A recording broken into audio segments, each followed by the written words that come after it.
ओम सुमुखश्चैकदन्तश्च कपिलो गजकर्णकः लंबोदरस्य विकटो विघ्ननाशो विनायकः धूम्रकेतुर्गणाध्यक्षो बालचन्द्रो गजाननः द्वादशेतानि नामानि या पठे शृणुयादपि विद्यारम्भे विवाहे च प्रवेशे निर्गमे तथा संग्रामे संकटे चैव विघ्नस्तस्य न जायते।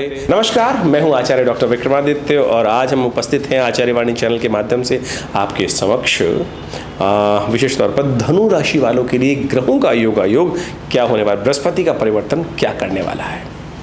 देखिए, धनु राशि के स्वामी ही बृहस्पति हैं और बृहस्पति महाराज आपकी राशि के अनुसार से परिवर्तन का योग बना चुके हैं। परिवर्तन तो उन्होंने 1 मई को ही कर लिया था, लेकिन समय की विचित्र विडंबना यह है कि परिवर्तन करते ही बृहस्पति महाराज हो गए थे अस्त और आपकी राशि के अनुसार से जिस प्रकार से जहाँ जहाँ उनकी दृष्टि पड़ रही थी वो बड़ी कल्याणकारी योग बनाती है। बृहस्पति का परिवर्तन आपके लिए बड़ा महत्वपूर्ण योग बनाता दिखाई देगा। आपको खासतौर पे बहुत समझने की आवश्यकता है। देखिए, दृष्टि जो बड़ी महत्वपूर्ण संबंध बनाती है, दृष्टिपात जो है बड़ा महत्वपूर्ण होता है। किसी की दृष्टि शुभ है, किसी की दृष्टि अशुभ है।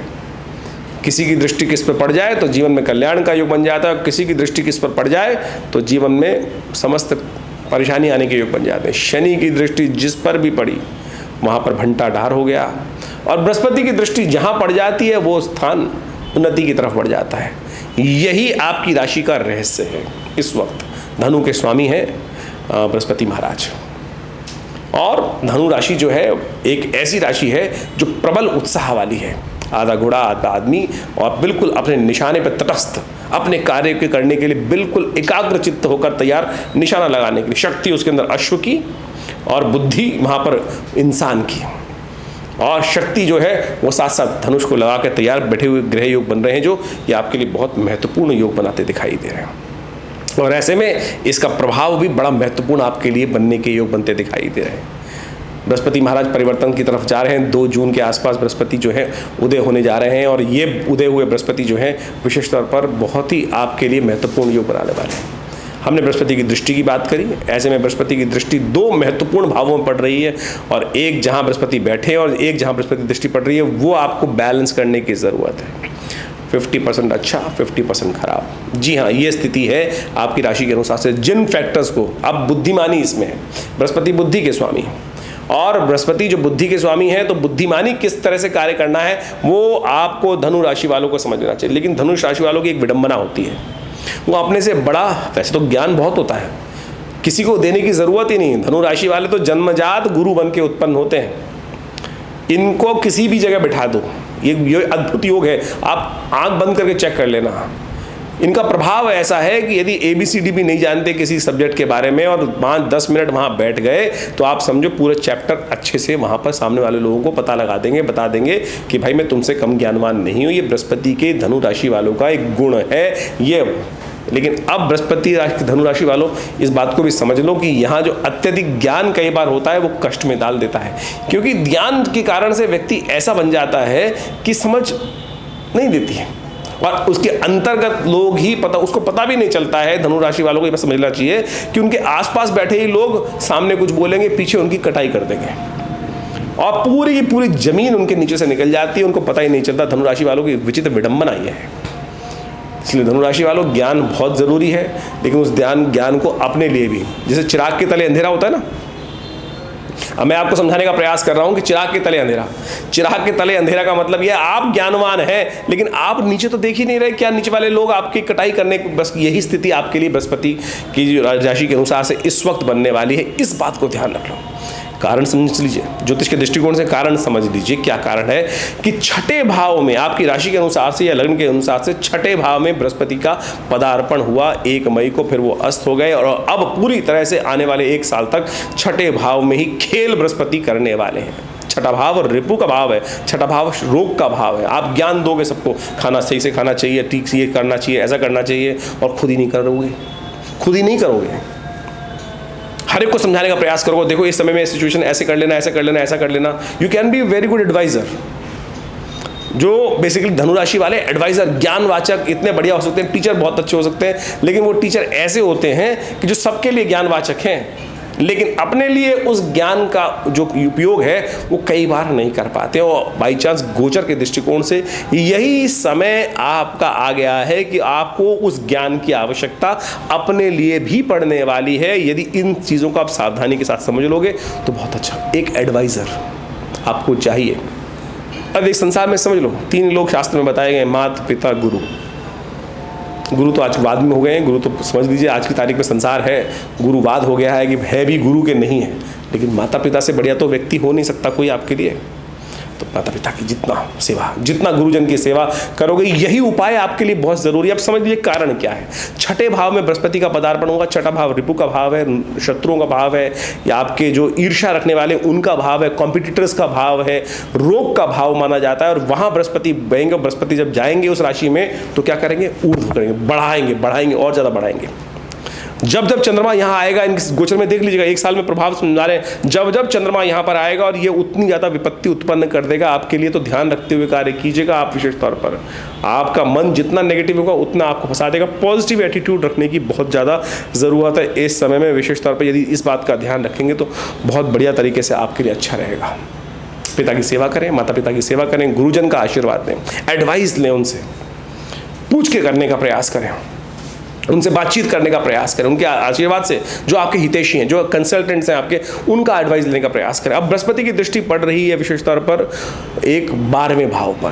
पहले उस खराब वाली बात को डिस्कस कर लेते, अच्छी वाली बात तो आपके सामने आई रही है, वो तो रोकने वाला किसी के दम ही नहीं जो रोक सके। अच्छी बातें जो हैं वो तो हम बताने वाले, वो तो किसी के बाप में दम नहीं कि वो रुक जाए अच्छी बातें। एक बृहस्पति की दृष्टि जो पड़ रही है वो बड़ी महत्वपूर्ण है, नेगेटिव है, उसको समझाने की आवश्यकता है कि आपके एक्शंस के द्वारा आपके जुर्माने आप पे होने के योग बन सकते हैं। यानी आप जो एक्शन लेंगे कई बार ओवर एग्रीवेट होकर कर सकते हैं, वहां आपको कष्ट पड़ सकता है, क्योंकि 12वां भाव जो है नुकसान का भाव है, जुर्माने का भाव भी है। तो आपके कर्म जो है यदि बिना एडवाइस के करे आपने तो वो नुकसान दे देंगे। इसलिए बड़े लोगों की एडवाइस, बड़े लोगों को साथ में कंसल्ट कर तब आप कार्य करने का प्रयास कीजिएगा, सोच कर। बुद्धिमान और विशेष तौर पे अज्ञान व्यक्ति में क्या फर्क होता है। अज्ञान व्यक्ति खट से बोल देगा मैं करता हूँ, मैं कर लेता हूँ। लेकिन बुद्धिमान होता है, कहेगा हमेशा लेट मी थिंक, मुझे सोचने दो, विचार करने दो, फिर मैं बताता हूँ। यही आवश्यकता है, क्योंकि विचार करेगा तो 2 लोगों से, ज्ञानवान से बात भी करेगा। खट से बोलते हैं नहीं मैं कर लूँगा, वो जो उपद्रवी है वो खट से करेगा, तैयार हो जाएगा।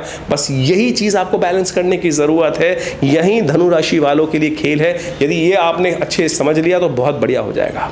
अब समझ लीजिए कहाँ वारे न्यारे होने वाले हैं। मैं वारे न्यारे की बात आखिरी में इसलिए करता हूं क्योंकि अल्टीमेटली वो तो आपके बाहर ही जाएगा। उसको सुनने के बाद फिर आप इन बातों को सुनोगे नहीं जो हमने बताई अभी आपको। अब बृहस्पति की 2 दृष्टियां जो है वो आपके लिए बहुत सुंदर है। दशम भाव में जो दृष्टि पड़ रही है, दशम भाव राज्य का, दशम भाव सम्मान का, दशम भाव प्रोग्रेस का, दशम भाव प्रमोशन का, दशम भाव सफलता का, दशम भाव राज्य का, दशम भाव पिता का। इन सब क्षेत्रों में बृहस्पति की दृष्टि पूर्ण, और हमने आपको कार्यक्रम के आरंभ में कहा था कि दृष्टि का ही महत्व है और बृहस्पति की दृष्टि पूर्ण शुभ होती है। तो ऐसे में यदि इन सब क्षेत्रों में, तो आपके लिए यदि ऑफिस में काम कर रहे हैं तो प्रमोशन के चांसेस बन सकते हैं, इनिशिएटिव लेना पड़ेगा। बृहस्पति यहाँ पर ये एक और प्रभाव उत्पन्न कर रहा है कि आपके शत्रु भी आपके साथ कंपटीशन में तैयार हो रहे हैं, उनको काटने की तैयारी कीजिएगा। उनको काटने की तैयारी करनी पड़ेगी, तभी जाकर आपके लिए समस्याएं निदान का रास्ता बन सकता है। क्योंकि ऐसे में अगर आपने उनकी कटाई नहीं करी तो आपको फंसा सकते हैं लोग। धन आगमन का योग बनता दिखाई दे रहा है। बृहस्पति यहाँ बैठकर विशेष तौर पर छठे भाव में बैठकर द्वितीय भाव को देख रहा है। द्वितीय भाव धन का है, द्वितीय भाव विशेष तौर पर लोन का भी माना जाता है, द्वितीय भाव व्यापार का माना जाता है, द्वितीय भाव विशेष तौर पर ट्रेडिंग का माना जाता है, द्वितीय भाव वाणी का माना जाता है, द्वितीय भाव विशेष तौर पर संबंध रखता है कुटुंब से, द्वितीय भाव संबंध रखता है आपके ऐश्वर्य से और धन से। तो आप समझें विशेष तौर पर इस बात का ध्यान रखना है आपको कि ये सब चीज़ें बढ़ाने की प्रयास करेगा, लेकिन धन आए, जुर्माना भी साथ में तैयार कर रहा है, इंटरेस्ट भी साथ में पे कर रहा है, लोन की फॉर्म में मत लीजिएगा। यदि विचार करके बात करोगे, तुरंत जहां हाथ डालोगे ना वहां धन देने को तैयार हो जाएगा। जिसके पास जाओगे, सर ऐसी ऐसी योजनाएं इस पे काम कर लेते हैं, तैयार करेगा, बिल्कुल बढ़िया, बिल्कुल काम कर लो, लेकिन गारंटी से बचिएगा। धन यानी लोन के एग्रीमेंट साइन करने से बचने का प्रयास करना है। लोन जितना मिल जाएगा, लेकिन लायबिलिटीज की फॉर्म में मत चढ़ाइएगा, इस बात का ध्यान रखिएगा। तो बहुत सोच समझ के चलने की ज़रूरत है। कुछ अच्छा, कुछ परिवर्तन का योग विशेष तौर पर है, वो आपके लिए हमने आपको समझाने का प्रयास किया।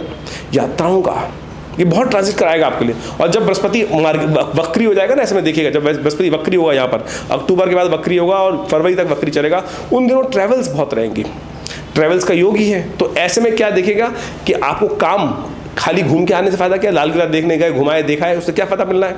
तो ऐसे में बुद्धि के अनुसार से उपयोग करें कि बृहस्पति यहाँ पर आपको लाभ देने की स्थिति कर रहा है, तो ये काम करा रहा है, ये योग बना रहा है, तो उस समय कैसे उसको एनहांस कर सकते हैं, कैसे उसको एनकैश कर सकते हैं। यदि इन सब चीज़ों को समझकर आपने कार्य करने का प्रयास किया तो बहुत सुंदर हो सकता है। इन सब चीज़ों को ठीक से समझने के लिए आपको हर चीज़ को एनालाइज करने की ज़रूरत है। तो ये हमने आपको बहुत अपने ज्ञान के माध्यम से, अपने विज्ञान के, ज्योतिष विज्ञान के माध्यम से इन चीज़ों को समझाने का प्रयास किया। ऐसे में बृहस्पति के कुछ खास उपाय भी कीजिए, बृहस्पति के मंत्र का जप कीजिए। ओम ग्रांग ग्रीं ग्रौंग से गुरुवे नमः, ये बृहस्पति का मंत्र है। हो सके तो ब्राह्मणों की सेवा करें। कभी कभी बृहस्पतिवार के दिन पीली चीज़ों का ब्राह्मणों को दान कर दें। पीले बेसन के लड्डू होते हैं, वो बृहस्पति को दान कर दीजिए। बृहस्पतिवार के दिन ब्राह्मणों की सेवा कर दीजिए। ये सारे उपाय यदि आप जितना करेंगे उतना बढ़िया आपके लिए। सबसे ज़रूरी बात, माता पिता गुरु, एडवाइज़र्स का, गुरु यानी एडवाइज़र्स, हमारे गुरुजन जो हैं, जो हमें शिक्षा देते हैं, जिनसे हम कंसल्ट कर सकते हैं, विचार कर सकते हैं, इनका सानिध्य लेने की ज़रूरत है। पिताजी का सानिध्य लेने का प्रयास कीजिए, उनसे पूछने का प्रयास कीजिए। और यदि आपके साथ रह रहे हैं तो बहुत भाग्यशाली हैं, उनका उपयोग करने का प्रयास कीजिएगा। ये समय आपको वारे न्यारे करा सकता है। और यदि उनका गमन हो चुका है तो कोशिश करें उनके लिए तर्पण कर दीजिए, नित्य प्रति उनके लिए गायत्री जप कर दीजिए। आप माने कहीं नहीं जाते, हमारे माता पिता, हमारे पूर्वज जो है 3 पीढ़ी तक हमें उनको सेवा करनी चाहिए। वो आएंगे, आपको दिशा निर्देश दे जाएंगे। मैंने इस तरह के बहुत सारे एविडेंस देखे हैं कि हम उनका तर्पण करते हैं। मेरे खुद का आपके सामने ऐसा उदाहरण है कि जब भी ज़रूरत पड़ती है वो उनसे सहयोग लेते हैं अपने पितागण से, और देखिए आज भी अपने दिव्य शरीर से उस कार्य को करने के लिए रास्ता दिखा के जाते हैं। चिंता ना करें आप। मैं आपको एक भी बात अपने इस कार्यक्रम के माध्यम से ऐसे नहीं कहता हूँ जो कपोल कल्पित हो। हमारा संस्थान है, शोध संस्थान है विवेकानंद योगाश्रम, जहाँ हम इन समस्त विद्याओं पर, विज्ञान पर, भारतीय पराविद्याओं पर, मृत्यु के बाद जीवन कैसे है और इन सब प्रेतात्माओं से कैसे संपर्क करें, इन सब चीज़ों पर भी शोध करते हैं बहुत सुंदर तरीके से। आप आशा करते हैं इन सब चीज़ों को समझेंगे और आप बृहस्पति का लाभ पूर्णतः लेने का प्रयास करेंगे। देखिए, हम इस कार्यक्रम के माध्यम से आपके साथ जुड़े रहते हैं और आमतौर पर आज की तारीख में लोग जो हैं वो उपायों को विशेष तौर पर इस प्रकार समझते हैं कि कई ज्योतिषी के पास चले गए, एक उपाय बताया, उन्होंने ऐसे उपाय बता दिए कि जो आपकी सामर्थ्य से ही बाहर हैं, या इतने महंगे महंगे उपाय बता दिए जाते हैं। ज्योतिष एक बहुत सरल विषय है। आपको वास्तविक तौर पर ग्रह की अवस्था समझनी है, विडंबना में नहीं फंसना है। ऐसा कोई उपाय बताने का आवश्यकता ही नहीं है जो व्यक्ति की सामर्थ्य से बाहर हो। महंगे महंगे रत्न पहना दिए, महंगे महंगे उपाय बता दिए, महंगे कुछ ऐसी अवस्थाएं बना दी कि वो हो ही नहीं सकती हैं। आमतौर पर सरल उपाय जो व्यक्ति की सीमा में हो, वही समझते हुए ज्योतिष के अंतर्गत यदि बताए जाए तो वास्तविक तौर पर लाभ प्राप्ति के योग बनते हैं।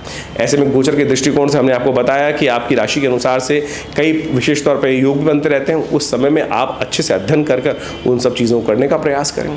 अभी देखिए, शनि जयंती आ रही है, शनि जयंती पड़ रही है। ऐसे में शनि का योगा योग जो आपकी राशि के अनुसार से जो कष्ट देने के योग बना रहा है, या कहीं ना कहीं उसको पावर को और एनहांस की ज़रूरत है, तो उसको यूटिलाइज कर लीजिए। हमने विवेकानंद योगाश्रम के माध्यम से समय समय पर विभिन्न प्रकार के बड़े बड़े उत्सव हम लोग करते रहते हैं। यज्ञ इत्यादि नित्य प्रति 8 घंटे चलता ही है विवेकानंद योगाश्रम में। और ऐसे में विवेकानंद योगाश्रम में जो यज्ञ चलेगा, अभी 6 जून को विशेष तौर पर बड़ा विशेष यज्ञ रखा जा रहा है, शनि ग्रह शांति महायज्ञ, शनि ग्रह शांति महायज्ञ। और इस यज्ञ के अंतर्गत आप विशेष तौर पर ये काम कर सकते हैं कि उस यज्ञ में सम्मिलित हो सकते हैं। हमने शनि ग्रह शांति महायज्ञ के साथ साथ बहुत सुंदर तरीके से 100 पाठ हनुमान चालीसा के रखे हैं। देखिए, आपकी राशि के अनुसार से बृहस्पति महाराज पूर्ण ताकत में है, शनि कहीं ना कहीं थोड़े से कष्ट देने के योग बना रहे हैं। तो ऐसे में शनि जयंती के दिन विशेष तौर पर आप भी उस यज्ञ में भाग लेकर अपने कष्टों को निवारण करने के लिए सुंदर तरीके से लाभ की स्थिति बना सकते हैं और सुंदर तरीके से लाभ मिलेगा। विवेकानंद योगाश्रम इसमें समय समय पर आपके लिए बहुत सारे कार्य करता रहता है। आप भी हमारे इन यज्ञों में सम्मिलित होकर, विशेष कार्यों में सम्मिलित होकर, बहुत सारे कार्य चलते हैं। हॉस्पिटल में कार्य, हॉस्पिटल है, प्राकृतिक चिकित्सा सेंटर है, आयुर्वेद सेंटर है, आश्रम में गौशाला है, और बहुत सारे शोध संस्थान के तौर पर आश्रम कार्य करता रहता है। आप सब उस आश्रम में चल रही गतिविधियों का लाभ लीजिए, और जो भी आपकी निजी समस्याएं हैं उनको व्हाट्सएप के माध्यम से भेज सकते हैं, और हम अवश्य आपके प्रश्नों का निदान इस कार्यक्रम के माध्यम से देंगे। धन्यवाद।